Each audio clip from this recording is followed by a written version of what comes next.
नमस्कार दोस्तों, स्वागत है आप सबका अनस्टॉपेबल 20 में।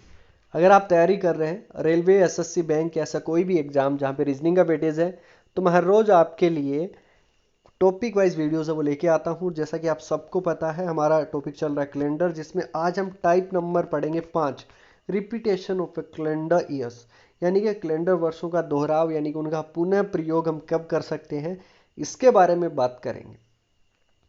एक चीज आपने पढ़ी होगी, वो ये कि आपका कैलेंडर है वो 6 साल बाद में रिपीट होता है, 11 साल बाद रिपीट होता है, 11 साल और 28 साल, 6, 11 और 28 साल बाद रिपीट होता है। लेकिन आज मैं आपको बताऊंगा एक और बाद में कि 40 साल बाद में भी रिपीट होता है और एक 12 साल बाद में भी। ये वाला कॉन्सेप्ट है वो बहुत कम स्टूडेंट ने पढ़ रखा होगा, तो इसके बारे में भी आज हम बात करेंगे। क्वेश्चन किस प्रकार आते हैं वो आपके सामने है, मैंने लिखा है यहाँ पे 2007 के समान, जैसे कि कौन सा कैलेंडर वर्ष होगा ये आपको दे रखा है। तो चलिए क्वेश्चन पे चलते हैं। जैसे कि ये वाला क्वेश्चन है, सबसे पहले मैं आपको क्या बताता हूँ कि बेसिक जो है वो किस प्रकार से ये जो क्वेश्चन है वो बेसिक के थ्रू कर सकते हैं। हमें बेसिक नहीं करना है, ट्रिक मैं बताऊंगा आपको, लेकिन एक बार बेसिक जरूर समझ लीजिए। यहाँ पे मैंने नोट करके लिख रखा है कि एक साधारण वर्ष का कैलेंडर एक साधारण वर्ष के समान होता है और एक लीप ईयर का कैलेंडर एक लीप ईयर के इक्वल होता है। देखिए, एक कॉन्सेप्ट और बताता हूं मैं। जैसे कि 2005 में 1 जनवरी है, 1 जनवरी को आपको दे दिया सोमवार, ठीक है, ये सोमवार दे दिया, और आपको पूछा कि 31 दिसंबर मतलब उस साल का अंतिम दिन क्या होगा। अगर 1 जनवरी से 31 दिसंबर तक चलेंगे, नॉर्मल ईयर है, तो दिन कितने होंगे, 364 दिन हो जाएंगे, क्योंकि एक दिन तो खुद हो जाता है।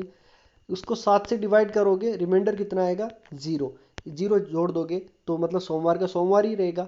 इसका मतलब ये हुआ कि एक साधारण वर्ष जिस वार से शुरू होता है उसी वार को समाप्त हो जाता है, और एक लीप ईयर जो होता है जो उससे अगले बार को समाप्त होता है। अब देखो इसका बेसिक से कैसे यूज करेंगे। मान लो 2005, हमने रेंडम मान लिया कि 2005 जो है वो स्टार्ट हुआ है, वो मंडे से स्टार्ट हुआ है, तो खत्म कब होगा, ये मंडे को ही होगा, उसी वार पे, नॉर्मल ईयर। 6 भी नॉर्मल है तो ट्यूसडे से स्टार्ट होगा, क्योंकि ये तो मंडे को खत्म हुआ है, तो खत्म कब हो जाएगा, ये भी ट्यूसडे को हो जाएगा। इसके बाद में 2007 का साल आएगा, स्टार्ट किससे होगा, वेनसडे से, खत्म कब हो जाएगा, वेनसडे पे। 8 का साल आएगा, थर्सडे से स्टार्ट होगा, खत्म कब होगा, थर्सडे को ही। 2009 का साल आएगा, सॉरी 2008 का साल जो आएगा दोस्तों, वो फ्राइडे को खत्म होगा। फ्राइडे को कैसे खत्म हो जाएगा, क्योंकि ये लीप ईयर जो है उससे नेक्स्ट ईयर, नेक्स्ट जो वार होता है उससे को समाप्त होता है। 2009 का साल आएगा, स्टार्ट किससे होगा दोस्तों, 2009 का जो साल आएगा वो स्टार्ट होगा सैटरडे से, खत्म कब होगा, सैटरडे पे। 2010 का साल संडे से स्टार्ट होगा और संडे को खत्म हो जाएगा। और 2011 का जो साल है वो किससे स्टार्ट होगा, मंडे से, और खत्म मंडे को होगा। लेकिन 2005 का साल भी किससे स्टार्ट हुआ था, मंडे को। अब 2005 का मंडे को हुआ है 1 जनवरी को, तो 2 जनवरी को यहाँ पे ट्यूसडे होगा, तो यहाँ पे भी 2 जनवरी को ट्यूसडे ही होगा 2011 में, मतलब सारा सेम चलेगा। तो हमारा उत्तर क्या आया, 2011 आया। लेकिन हमें एग्जाम में ऐसे तो करना नहीं है, तो एग्जाम में कैसे करेंगे, उसके लिए मैंने यहाँ पे आप लोगों के लिए ट्रिक लिख रखी है। देखिए ये किस प्रकार से ट्रिक है, इधर एक साइड मैंने शेषफल लिख रखा है, एक साइड एड लिख रखा है, ठीक है। कैसे करेंगे, दिए गए वर्ष में 4 का डिवाइड करेंगे। 2005 में आप बताइए कितना साल है, 5 है। कैसे, मैंने आपको बताया था कि लास्ट के इकाई और दहाई के अंक होते हैं, वही आपका साल होता है। तो 2005 में 05 लिखूं या 5 लिखूं, और उसको डिवाइड कितने से करूंगा, मैं 4 से डिवाइड करूंगा। और उसके बाद में मैं क्या देखूंगा, शेषफल देखूंगा। अगर एक शेषफल आता है तो मैं कितना जोड़ दूंगा, 6 जोड़ दूंगा दिए गए साल में।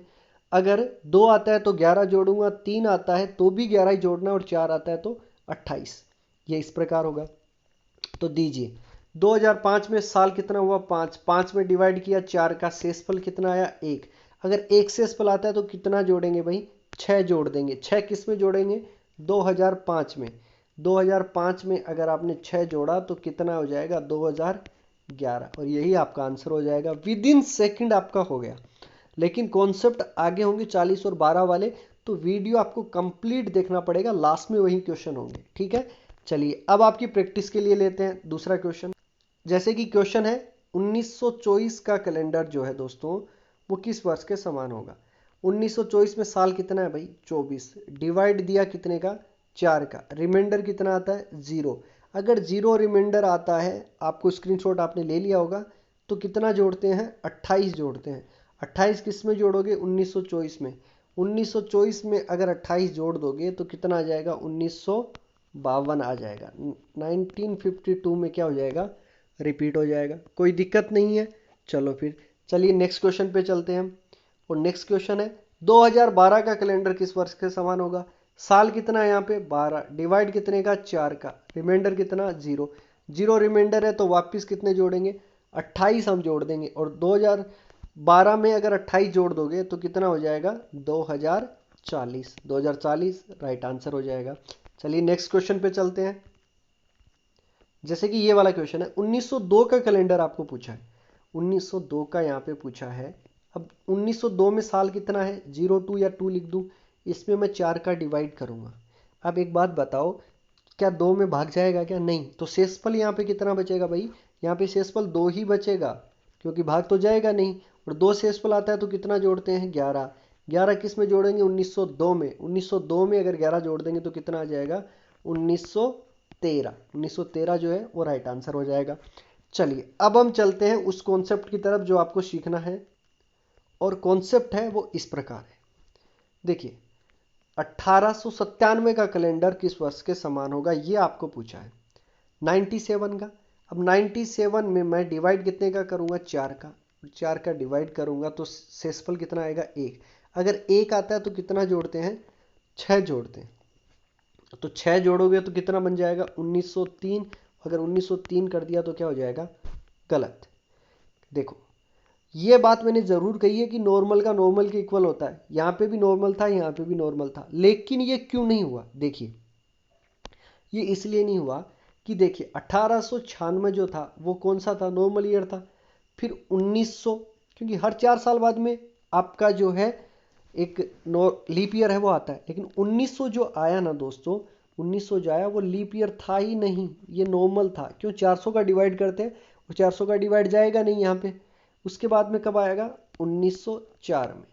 तो हमें ध्यान क्या रखना है, जब सेंचुरी चेंज हो रही हो ना, तो हमें ये देखना है, शताब्दी जब चेंज हो रही हो तो ये देखना है कि हर 4 साल बाद में ही तो नहीं है। अगर हर 4 साल में जो आपका लीप आ रहा है तो कोई दिक्कत नहीं है, 6, 11, 11, 28 आपका सही है।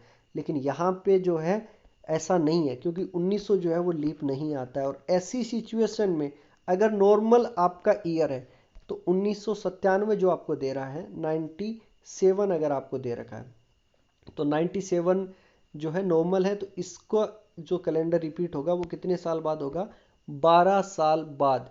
इसमें आपको जोड़ना पड़ेगा 12, और इसमें 12 जोड़ दोगे तो कितना हो जाएगा, 1909। और 1909 के इक्वल है ये होगा, ये राइट आंसर है वो इसका, ये होगा।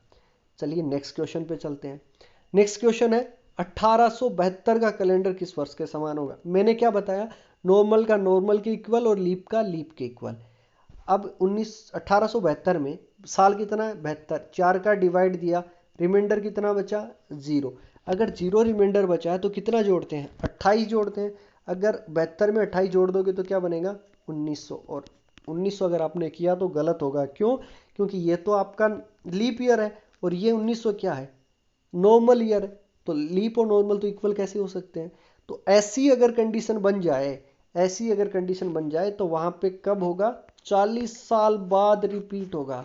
ठीक है, 40 साल बाद। इसमें जोड़ देंगे आप 40, तो 28 तो ये जुड़ गए, 12 और जुड़ जाएंगे तो 1912 में जाके ये कैलेंडर है वो रिपीट होगा।